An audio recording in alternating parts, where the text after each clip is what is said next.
Marketing का एक गुरु मंत्र नोट कीजिए, और वो गुरु मंत्र हर व्यक्ति ने, चाहे वो नरेंद्र मोदी की ही क्यों ना हो, हर व्यक्ति ने उस मंत्र को अपने जीवन में उतारा है। उस गुरु मंत्र का नाम है, जो दिखता है वो बिकता है। हेलो, क्या बोला? क्या बोला? जो दिखता है वो बिकता है, लेकिन बिकता उसका है जो बोलता है। जो दिखता है वो बिकता है, बिकता उसका है जो बोलता है, और बार बार उसका बिकता है जो सच बोलता है। ये दुनिया की पूरी मार्केटिंग का सिद्धांत है। एक बार बेचना है, बढ़िया बढ़िया दिखा दो, और बार बार बेचना है तो सच बोलना पड़ेगा। अगर सच नहीं बोलोगे काम नहीं होगा। एक आदमी बहुत परेशान था, एक कंपनी में भर्ती हुआ, कंगे बनाने वाली कंगी कौन, उसे 20 कंगी का टारगेट दिया गया कि एक 10 रुपए की कंगी है, 20 बेचोगे तो आपकी इतनी सैलरी हो। बेचारा पूरे दिन भर कंगी बेचता था। अब कंगी की जरूरत किसी को थी नहीं, सबके घर पर अपनी जेब में कंगी थी। टारगेट पूरा नहीं हो रहा था, तो टारगेट पूरा नहीं हुआ तो उसने एक युक्ति सोची, और वो एक टकले आदमी के पास पहुंच गया जिसके पास बाल थे ही। उस टकले आदमी के सामने जाकर बोला, भाई साहब कंगी ले लो। टकले आदमी को इतना गुस्सा आया, उससे साला कि इसका सिर फोड़ दूं मैं। वो कह, साला मुझे चिढ़ा रहा है, मेरे पास बाल ही नहीं है और तू कह रहा कंगी ले लो। वो कह, सर मैं इसीलिए तो आया हूं, थोड़ा सोचो ना कि आप टकले हैं, फिर मैं क्यों आया, यही तो समझाना चाहता हूं। सर हमारी कंगी है इतनी जबरदस्त कि आप 3 महीने तक रोज सोने से पहले इसको 5 बार रगड़ो, और रोज सोने के बाद में 5 बार रगड़ो, उठने के बाद 5 बजे। अब बेचारा 5 बार 5 रगड़। अब ये डिसीजन कैसे होते हैं? 90% लोग इमोशन की मार्केटिंग करते हैं। अब जब आप सुबह सुबह या रात को 2 बजे भी टीवी चैनल खोलोगे ना, तो कोई ना कोई मार्केटिंग कंपनी आपको नजर आएगी, और उसके अंदर आपको ये बताया जाएगा कि हमारे प्रोडक्ट से क्या हुआ। इमोशनल क्या होता है? बेचारा टकला एक दिन में थोड़ी हुआ है? उसने बाल को रोकने की कोई प्रयास नहीं किए होंगे, आपको लगता है 50, 100, 200 बेचारा प्रयास कर चुका है। कभी कोई कहता है इसके ऊपर गाय का गोबर लगा लो, बेचारा उसने गोबर भी लगाया। कोई कहता है इसके गोमूत्र लगा लो, उसने गोमूत्र भी लगाया। किसी ने कहा ताजा लगा लो, सुबह 4 बजे ही गाय के पीछे जाकर खड़ा हो गया, ताजा लगा। इतने प्रयास करने के बाद उसके बाल गए हैं, लेकिन फिर भी वो आपकी बात क्यों मान लेता है?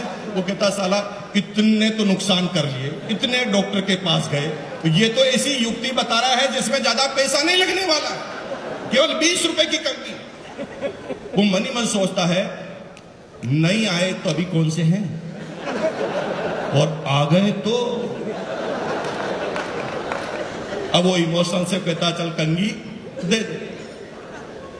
कंगी तो बिक जाती है मेरे भाई, एक बार आपने गड़बड़ बोल दी बिक जाएगी कंगी, लेकिन ऐसी कंगी बेचने वाला आदमी कभी जिंदगी में दोबारा उस टकले की गली में जा पाएगा? और गया तो इसको गंजा करके भेजा जाएगा। जो दिखता है वो बिकता है, बिकता उसका है जो बोलता है, और बार बार उसका बिकता है जो सच बोलता है। एक छोटा सा एग्जांपल देते हैं, आपको समझ में आ जाएगी पूरी की पूरी बात, आपको छोटे से एग्जांपल में समझ में आ जाएगी। आपने ट्रेन में सभी लोगों ने सफर किया होगा, सभी लोगों ने ट्रेन में सफर किया होगा। एक छोटी सी घटना आप देखिए उस ट्रेन के अंदर जो होता है, आप उसको समझिए, और आपको यह सिद्धांत पूरी तरह मार्केट में दिमाग में फिट हो जाए। ट्रेन की बोगी है, ट्रेन की बोगी में 10-20 आदमी को चाय पीने की इच्छा हो रही है, तलब हो रही है चाय पीने की, कोई चाय वाला आ जाए। तभी एक मायूस सा चाय वाला चाय की केटली अपने हाथ में लेकर उस बोगी के बाहर से गुजरता, बोलता कुछ नहीं, बोगी के बाहर से सिर्फ गुजरता। अब यहां पर जिसकी भी नजर चाय पीने की इच्छा जिसकी है, उसकी नजर चाय वाले पर पड़ी, तो उसने तुरंत उससे पूछा, चाय है क्या? इसका मतलब उसने कुछ भी नहीं बोला, फिर भी चाय क्यों बिक रही है? क्योंकि जो दिखता है वो बिकता है। तो पहला काम क्या करना? दिखाने का। लेकिन कंसेप्ट नंबर 2 में जब आप आएंगे तो आप क्या देखते हैं कि एक चाय वाला बोगी के अंदर घुसता है और वो बोलना चालू करता है, चाय चाय चाय चाय, दुनिया की जोरदार चाय, दुनिया की शानदार चाय, एक बार पियोगे 1000 बार पियोगे, याद रखोगे भाई साहब, चाय की है गारंटी। याद रखना आप कि अगर पसंद नहीं आई तो पैसा वापस दिया जाएगा। चाय चाय चाय। अब आप क्या देखते हैं कि जिसकी चाय पीने की इच्छा नहीं है वो भी गिरता है। जो दिखता है वो बिकता है, बिकता उसका है जो बोलता है। और जब तक आप दिखाओगे नहीं, काम होगा नहीं। और टकले वाली बात तो मैंने आपको तीसरी बता दी कि बार बार उसका बिकता है जो सच बोलता है। अब इसकी शुरुआत कैसे करनी? कुछ मत करो मेरे भाई। जब भी आप आरसीएम बिजनेस किसी को समझाने जाओ और कोई ट्रेनिंग उसे दो तो उसे सिंपल सी बात करो, भाई तुम बाद में आरसीएम करना, पड़ोसी की बात बाद में जाना, सीधा सा पहला काम कर, घर के प्रोडक्ट बदल। और तुझे कैलकुलेशन लगा कि तेरे घर में अगर 5000 के प्रोडक्ट हर महीने यूज आते हैं तो तू 10,000 के खरीद ले। और 10,000 के खरीद लेगा तो कितना नुकसान होगा तुझे? कितना नुकसान होगा? 1 रुपए का नहीं होगा।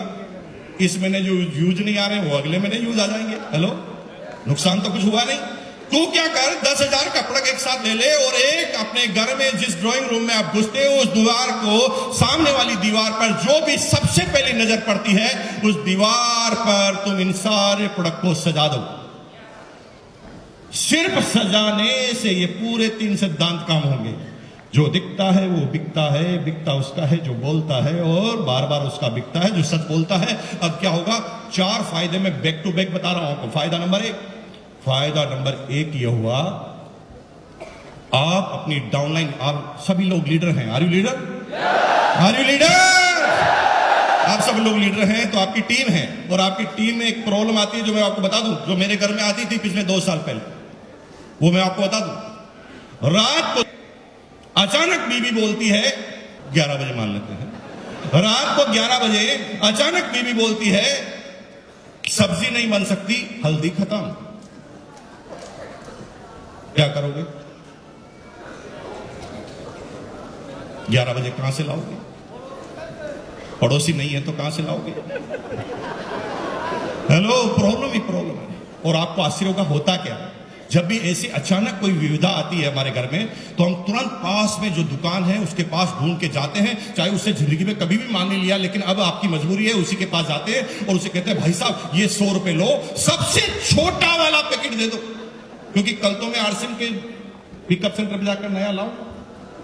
अब थोड़ा सोचो कि आपकी टीम में अगर 1000 आदमी हैं, 1000 आदमी एक महीने में एक बार ऐसी गलती करते हैं, सिर्फ एक बार, तो 1000 into 100, 1 लाख का नुकसान आप हर महीने कर रहे हैं। सिर्फ अगर आपने हर व्यक्ति को प्लान में समझा दिया होता कि माल तुझे समझाना है तो ये 24 घंटे की दुकान हो जाती है, 24 आवर्स।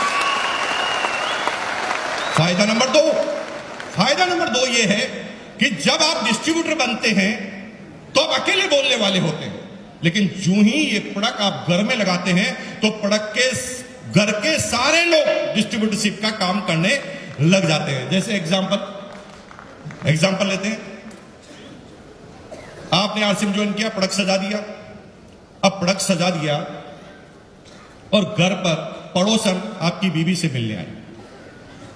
उसने एक प्रश्न किया, भाभी जी यहां पर तो आपके शादी की फोटो लग रही थी, अब साबुन क्यों लगाया? अब वो पूछेगी तो सुनेगा कौन? ऑटोमेटिक ही काम हो रहा है ना मेरे भाई। आपने थोड़ा अलग बताया, सामने वाले ने प्रश्न रिलीज कर दिया, यहां पर फोटो लगी थी, साबुन क्यों लगाया? अब आपकी बीवी को आरसीएम के बारे में ज्यादा पता नहीं, जितना पता है वो बताएगी, और वो देख लिए क्या क्या बताएगी, उससे क्या क्या इफेक्ट होता है मैं आपको बताता हूं। ये हमारे हैं ना, पता नहीं क्या क्या करते रहते। इन्होंने क्या इतने सारे प्रोडक्ट लाके यहां पर रख दिए और मेरे को कहते हैं साबुन से ना, मेरे को पसंद नहीं आती बहन जी, और मैं तो लक्ष्य ही नहाती हूं। ओरिजिनल बोल रही है, देखिए इसका इफेक्ट देखना। ओरिजिनल बोल रही है, मैं पसंद नहीं करती और मैं तो लक्ष्य ही नहाती हूं। और मुझे कहा था कि ये डिओड्रेंट लगाओ, मैंने लगाती। लेकिन भाभी जी एक दिन रात को तेल खत्म हो गया और मैंने मजबूरी से ये तेल यूज कर लिया। ये तो है, मेरा पप्पू ने पहले एक पूरी खाता था, अब 2 खाने लगे और मेरा पेट भी ठीक रह रहा। और आपको पता है ये छोटे छोटे पिंपल हो रहे थे, गायब। अब यहां पर ओरिजिनल बात आ रही है। इसका मतलब यह है कि आपके घर में एक डिस्ट्रीब्यूटर तैयार हो गया जो आपके पीछे से काम करना चालू कर दिया है। लो, अभी उसने एक प्रोडक्ट इस्तेमाल किया, वो 1 की तारीफ कर रहा है, कल वो 50 इस्तेमाल करेगा, 50 की तारीफ करेगा। जो दिखता है वो बिकता है, बिकता उसका है जो बोलता है, और बार बार उसका बिकता है जो। फायदा नंबर 3 यह हुआ कि आपका बच्चा और पड़ोसी का बच्चा 7 साल का, एक राजू एक पिंटू, दोनों उछलते उछलते खेलते खेलते घर में आए और सीधा उस प्रोडक्ट वॉल के सामने जाके खड़े हो गए। और छोटे से बच्चे ने आपके छोटे से बच्चे से पूछा, ए राजू, यहां तो तेरी फोटो लग रही थी बर्थडे की, अब यहां पर साबुन क्यों लगाया? अब 7 साल का बच्चा देखो कैसे कैसे बात कर रहा है, कैसे बिजनेस बढ़ेगा। 7 साल के बच्चे को ना आरसीएम के बारे में पता है, ना सिस्टम के बारे में, ना प्रोडक्ट के बारे में, बच्चा बात कर रहा है। ये मेरे पापा की कंपनी के प्रोडक्ट हैं और मेरे पापा छोटे मोटे नहीं है, रॉयल्टी अचीवर टाई लगाते हैं हमेशा। उसे आरसीएम के बारे में पता नहीं है, लेकिन वो छोटा जो दूसरा बच्चा है ना राजू, वो क्या सोच रहा है, मैं पिछड़े की औलाद हूं, इसका बाप ही सब कुछ है और मेरा बाप कुछ नहीं। फिर वो आगे बात करता है, एक सुन, ये मेरे पापा के प्रोडक्ट है, मेरे पापा की कंपनी के प्रोडक्ट है, और ये एरे गिरे को नहीं मिलते, मेरे पापा को मिलते हैं सिर्फ। और तुझे पता ना हर गेंद पे आजकल चौका और छक्का क्यों लगता है? नीट रिचार्ज किट्स है, इसकी वजह से। और मेरी मम्मी क्या कह रही है पता? मेरी मम्मी कह रही है कि इस बार नंबर 1 आने वाला हूं क्लास के अंदर। अब वो राजू बढ़ गया, वो साला यही सब कुछ करेगा, न्यूट रिचार्ज भी यही पिएगा। वो सीधा अपनी मम्मी के पास, आपको 2 साल से आरसीएम करते हुए देख रहा है, फिर भी वो आरसीएम नहीं कर रहा है। हेलो, लेकिन सबसे अच्छा पड़ोसी बनने का बार बार दिखावा जरूर कर रहा है। रोज आपके घर पे आएगा, रोज प्रोडक्ट के सामने आएगा, रोज प्रोडक्ट को उठाकर देखेगा, उसके कंटेंट पड़ेगा, रेट पड़ेगा, लेकिन रख देगा, लेगा नहीं। बोलो क्यों नहीं लेता बताओ? क्योंकि वो आपसे प्यार करता है।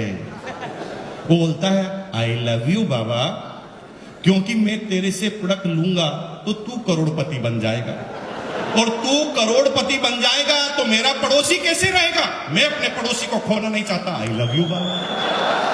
हेलो,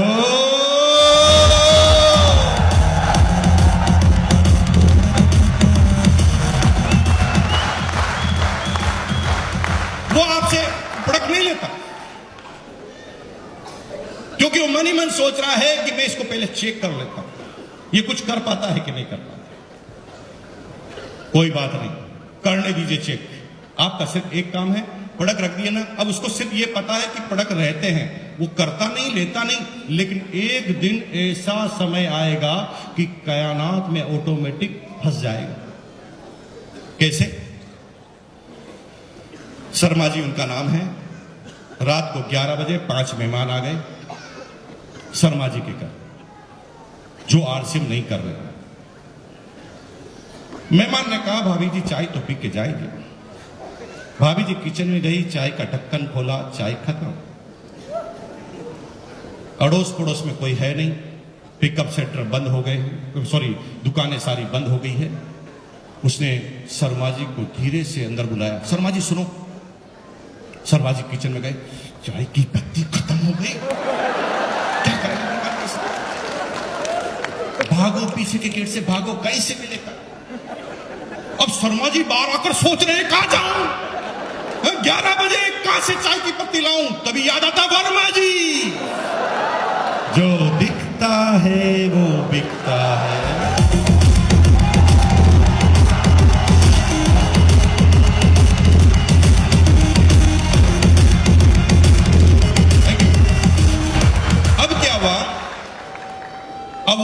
रात को 11 बजे वर्मा जी के पास आया।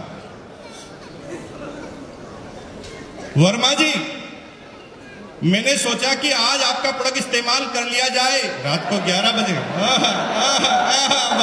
वर्मा जी क्या पागल है? रात को 11 बजे प्यार उमड़ रहा है। देखो, मैं सोच रहा हूं कि आज आपके प्रोडक्ट इस्तेमाल करके देख लिए जाए, और मैं सबसे पहले आपकी चाय की पत्ती को चेक करना चाहता हूं। ये समझ गया, पूरा फंस चुका है। रात को 11 बजे कोई चेक करने नहीं आता।